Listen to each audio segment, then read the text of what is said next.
Hi guys, welcome to English for WBCS। Guys দেখো, video start করার আগেই একটা ডিসক্লেমার আমি প্রত্যেকের সঙ্গে শেয়ার করতে চাইছি যে যারা প্রত্যেক দিন সকালবেলা উঠে ইউটিউব চালিয়ে শুধু এটা খোঁজে যে কবে WBCS এক্সাম হবে, কবে নোটিফিকেশান বেরোবে, এই ভিডিওটা তাদের জন্য নয়। এই ভিডিওটা তাদের জন্য যারা এটা বলে যে যেদিনই এক্সামটা হোক না কেন আমি কাট অফ ক্লিয়ার করব এবং অফিসার হব। আমি WBCS প্রিলিমস এবং মেন্স এবং ইন্টারভিউ ক্লিয়ার করে ফার্স্ট অ্যাটেম্পটেই আমি WBCS অফিসার হব। এই ভিডিওটা একমাত্র তাদের জন্য, যার জন্যে যারা শুধুমাত্র এক্সামের ডেট দেখার জন্য ভিডিও সার্চ করছো তাদের জন্য ভিডিও নয়। এই ভিডিওটা আমি এমনভাবে বানাচ্ছি যেন একজন বিগিনার থেকে, মানে যে সবেমাত্র 2024-এর এই অ্যাটেম্পটা প্রথমবার দেবে, এর আগে কোনো WBCS অ্যাটেম্প দেয়নি, তাদের জন্য ইম্পর্ট্যান্ট।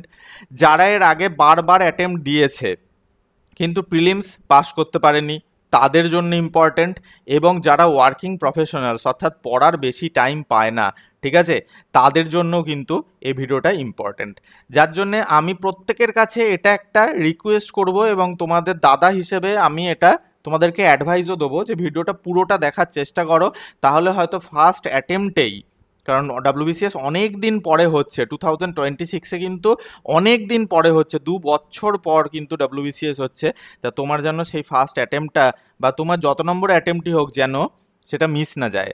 আমরা এই ভিডিওটা ডিসকাস করব যে কখন তুমি বই পড়বে এবং কখন MCQ করবে এবং কি কি করতে হবে। বই পড়া আর MCQ করা এই দুটোই কিন্তু ফাইনাল নয়, এর বাইরেও কিছু করতে হয়। তা সবার প্রথমে আমরা আগে একটুখানি প্যাটার্নটা দেখে নিই, কারণ অনেক বিগিনার আছে যারা এই ভিডিওটা দেখছে।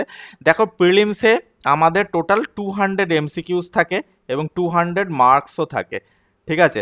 যেখানে জেনারেল ইংলিশ থেকে, ইংলিশ কম্পোজিশন থেকে 25 মার্কসের 25 কোশ্চেন আসে, জেনারেল সায়েন্স থেকে 25 মার্কসের 25 কোশ্চেন আসে, current affairs, national importance, international importance থেকে 25 কোশ্চেন আসে, হিস্ট্রি অফ ইন্ডিয়া থেকে 25 কোশ্চেন আসে, জিওগ্রাফি অফ ইন্ডিয়া থেকে and with reference to the West Bengal থেকে 25 কোশ্চেন আসে, ইন্ডিয়ান পলিটি অ্যান্ড ইকোনমি থেকে এই দুটো মিশিয়ে 25 কোশ্চেন আসে, ইন্ডিয়ান ন্যাশনাল মুভমেন্ট থেকে 25 কোশ্চেন আসে এবং জেনারেল মেন্টাল এবিলিটি এবং ম্যাথামেটিক্স থেকে 25 কোশ্চেন আসে।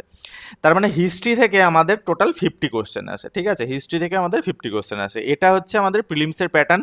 এবং মনে রাখবে এই 200-র মধ্যে যারা মোটামুটি 125 থেকে 130 মার্কস অ্যাচিভ করতে পারে, স্কোর করতে পারে, তারা সেফ জোনে থাকে এবং তারাই কিন্তু মেন্সে বসার সুযোগ পায়। এবার আমরা মেন্সের প্যাটার্ন দেখি। দেখো, মেন্সে টোটাল 6টা পেপার থাকে কম্পালসারি, ঠিক আছে, 6 কম্পালসারি পেপারস থাকে। এগুলো গ্রুপ এতে যারা বসে, বিতে যারা বসে, সিতে যারা বসে, ডিতে যারা বসে, প্রত্যেককে এই পেপারগুলো দিতে হয়। পেপার 1-এ থাকে বেঙ্গলি, হিন্দি, উর্দু, নেপালি, সাঁওতালি, যার যেটা ভাষা সেই ভাষায় লেটার রাইটিং 150 ওয়ার্ডের মধ্যে, রিপোর্ট রাইটিং থাকে, ট্রান্সলেশন থাকে, প্রেসিস রাইটিং থাকে, এটসেট্রা থাকে। পেপার 2-তে থাকে ইংলিশ, ইংলিশের মধ্যেও letter writing, draft, reporting, precis writing, composition, translation, ঠিক আছে। তারপরে তোমার বেঙ্গলি থেকে বা হিন্দি, উর্দু, নেপালি, সাঁওতালি থেকে ইংলিশে ট্রান্সলেশন, এগুলো সমস্ত থাকে। পেপার 3-র মধ্যে দুটো জেনারেল স্টাডিজ থাকে, একটা জেনারেল স্টাডিজ 1 থাকে যার মধ্যে ইন্ডিয়ান হিস্ট্রি থাকে with special emphasize on national movements. এই দেখো, এই পয়েন্টসগুলো কিন্তু সবার প্রথমে আগে পড়ার আগে ক্লিয়ার করতে হয় নিজেদের। যদি মনে করো যে ফার্স্ট অ্যাটেম্পটে আমি WBCS প্রিলিমস এবং মেন্স দুটোই ক্লিয়ার করব, শুধু প্রিলিমস ক্লিয়ার করে তো লাভ নেই, কারণ প্রিলিমসের পরে মেন্স ক্লিয়ার না করলে তুমি তো চাকরিটা পাবে না। তো কি করতে হবে না, তুমি যখন হিস্ট্রি পড়বে মেন্সের জন্য, তাই না, তখন স্পেশাল যে জোর দিতে হবে, ফোকাস দিতে হবে, সেটা ন্যাশনাল মুভমেন্টের উপরে জোর দিতে হবে। এবং GS2-তে থাকে geography of India with special reference to West Bengal. তার মানে তুমি জিওগ্রাফি পড়বে, ইন্ডিয়ান জিওগ্রাফি পড়বে, কিন্তু ওয়েস্ট বেঙ্গলের জিওগ্রাফিটাকেও খুব ভালো করে রেডি করতে তোমাকে হবে। পেপার 4-এতে কি থাকে, জেনারেল স্টাডিজ 2 থাকে, ঠিক আছে। এখানে কি থাকে, science and scientific and technological advancement, অর্থাৎ কি জেনারেল সায়েন্সে মানে যে কোশ্চেনগুলো থাকে বেসিক্যালি কারেন্ট অ্যাফেয়ার্স রিলেটেডই থাকে, এনভায়রনমেন্ট থাকে, জেনারেল নলেজ থাকে অ্যান্ড কারেন্ট অ্যাফেয়ার্স থাকে, ঠিক আছে। এবং পেপার 5 যেটা থাকে, সে পেপার 5-এ কনস্টিটিউশন অফ ইন্ডিয়া এবং ইন্ডিয়ান ইকোনমি থাকে, 100 করে 200 কোশ্চেন থাকে। এবং পেপার 6 যেটা থাকে সেখানে arithmetic and test of reasoning থাকে, এখানেও 200টা কোশ্চেন থাকে। তাহলে সবার প্রথমে তোমাকে এই প্যাটার্নটা বুঝতে হবে যে মেন্সে আমাকে যেগুলো এমসিকিউ প্যাটার্ন, এগুলো হচ্ছে এমসিকিউ প্যাটার্ন, ঠিক আছে, এগুলো হচ্ছে এমসিকিউ প্যাটার্ন। পেপার 3 থেকে পেপার 6 পর্যন্ত MCQ pattern. Paper 1 Bengali writing এবং পেপার বি ইংলিশ রাইটিং, এগুলো ডেসক্রিপটিভ রাইটিং, ঠিক আছে। তো এই তো গেল আমাদের 6টা কম্পালসারি পেপার, ঠিক আছে। এই 6টা কম্পালসারি পেপার ছাড়াও আমাদের অপশনাল পেপার থাকে কোথায় না, যখন তুমি এ এবং বি গ্রুপের জন্য অ্যাপ্লাই করবে। সি ডি গ্রুপের জন্য কম্পালসারি পেপার থাকে না।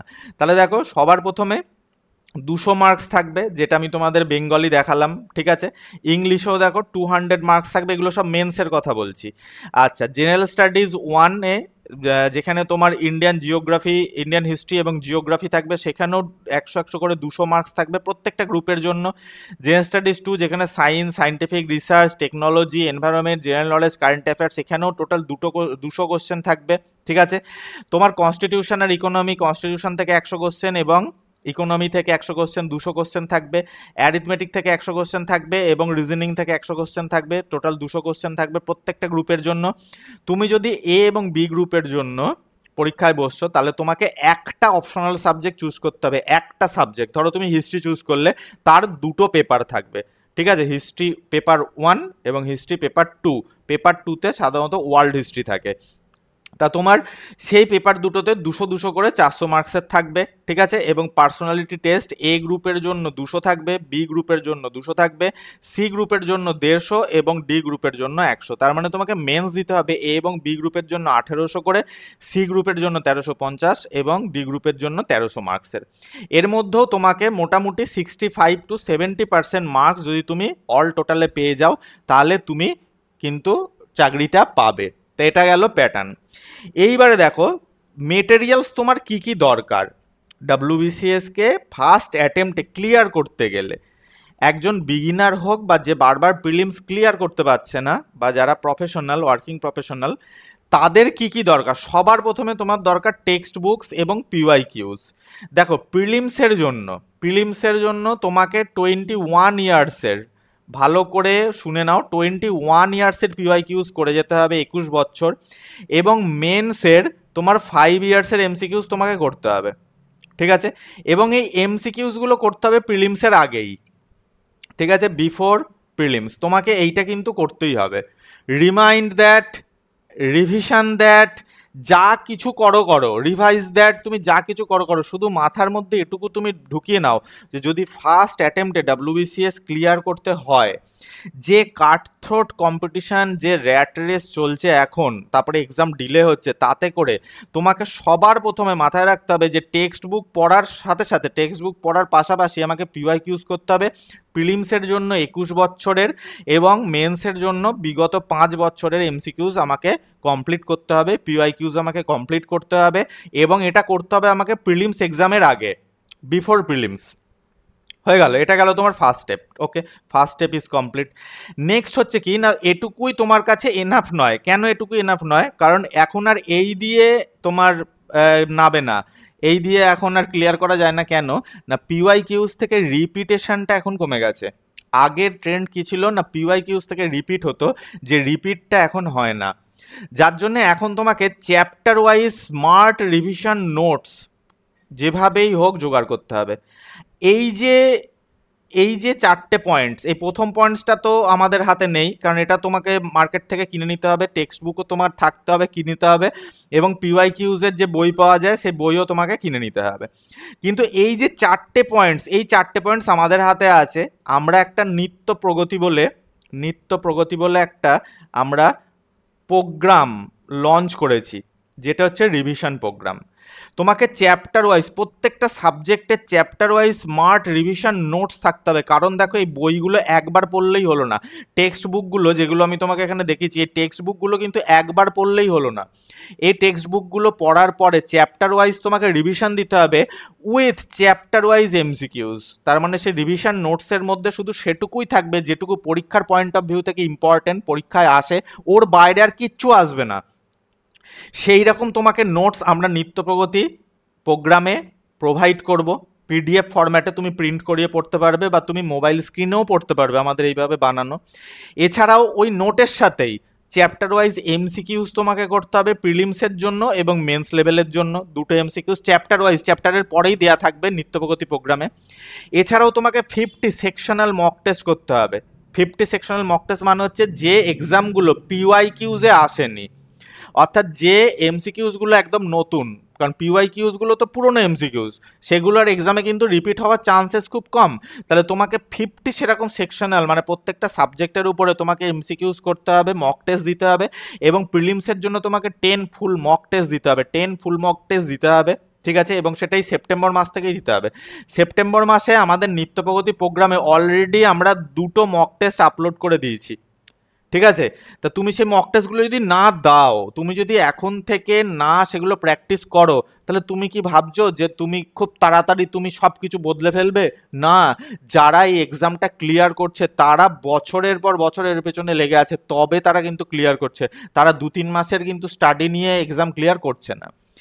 আচ্ছা, এছাড়াও দেখো কিছু মেন জিনিস তোমাদের বলা দরকার, সেটা হচ্ছে প্রিলিমস এবং মেন্সে ইন্টিগ্রেটেড প্রিপারেশন করতে হবে, স্পেশালি জিএস সাবজেক্টসগুলোর, যেগুলো তোমার পেপার 3 থেকে আসছে, ঠিক আছে, পেপার 6 পর্যন্ত যেগুলো এমসিকিউতে আসে, সেগুলো ইন্টিগ্রেটেড প্রিপারেশন নিতে হবে। এই ইন্টিগ্রেটেড প্রিপারেশনটা কেন নিতে হবে? কারণ প্রিলিমস এবং মেন্সের দুটোতেই এমসিকিউজ আসে জিএস পেপারসগুলো, ঠিক আছে? প্রথম থেকেই এই দুটো তোমাকে নিতে হবে যেভাবেই হোক। বই পড়তে হবে প্রিলিমসের আগে পর্যন্ত, এইটা খুব ইম্পর্ট্যান্ট একটা জিনিস। অনেকে কি করে, প্রিলিমস হয়ে গেছে, প্রিলিমসের সময়তেও বই পড়ছে, প্রিলিমসের আগেও বই পড়ছে, প্রিলিমস হয়ে গেছে প্রিলিমসের পরে গিয়েও বই পড়ছে না। প্রিলিমসের পরে আর বই পড়ার সময় থাকে না, বই পড়া উচিত নয়। মেন্সের জন্য প্রচুর এমসিকিউজ তোমাকে প্র্যাকটিস করতে হবে, প্রচুর নিউমেরাস এমসিকিউজ, লিমিটলেস এমসিকিউজ তোমাকে প্র্যাকটিস করতে হবে। তুমি আমাকে জিজ্ঞাসা করবে যে স্যার তাহলে অপশনাল পেপারের কি হবে? দেখো, অপশনাল পেপারটা এমনই একটা পেপার, ঠিক আছে, অপশনাল সাবজেক্ট আর কি, একটা অপশনাল সাবজেক্টের 2 পেপারস হয়।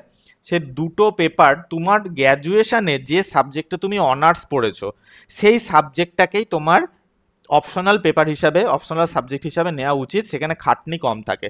আর তুমি যদি সেই সাবজেক্টটাকে না নিতে চাও, তাহলে অবভিয়াসলি তুমি এমন একটা সাবজেক্টকে নাও যার মেটেরিয়ালস ইজিলি অ্যাভেলেবেল, যে সাবজেক্টটা তুমি একা পড়তে পারবে, তোমার গাইডের দরকার হবে না। যেমন হিস্ট্রি নিতে পারো, জিওগ্রাফি নিতে পারো, সোশিওলজি নিতে পারো, অ্যানথ্রোপোলজি নিতে পারো, এগুলো কিন্তু নিজে নিজে পড়া যায়। কিন্তু তুমি যদি এখন এমন কিছু সাবজেক্ট নিয়ে নিলে, সাইকোলজি নিয়ে নিলে, ঠিক আছে, তুমি হয়তো গিয়ে ইকোনমিক্স নিয়ে নিলে, তাহলে কিন্তু সেগুলোর তোমাকে আলাদা করে আবার প্রিপারেশন করতে হবে।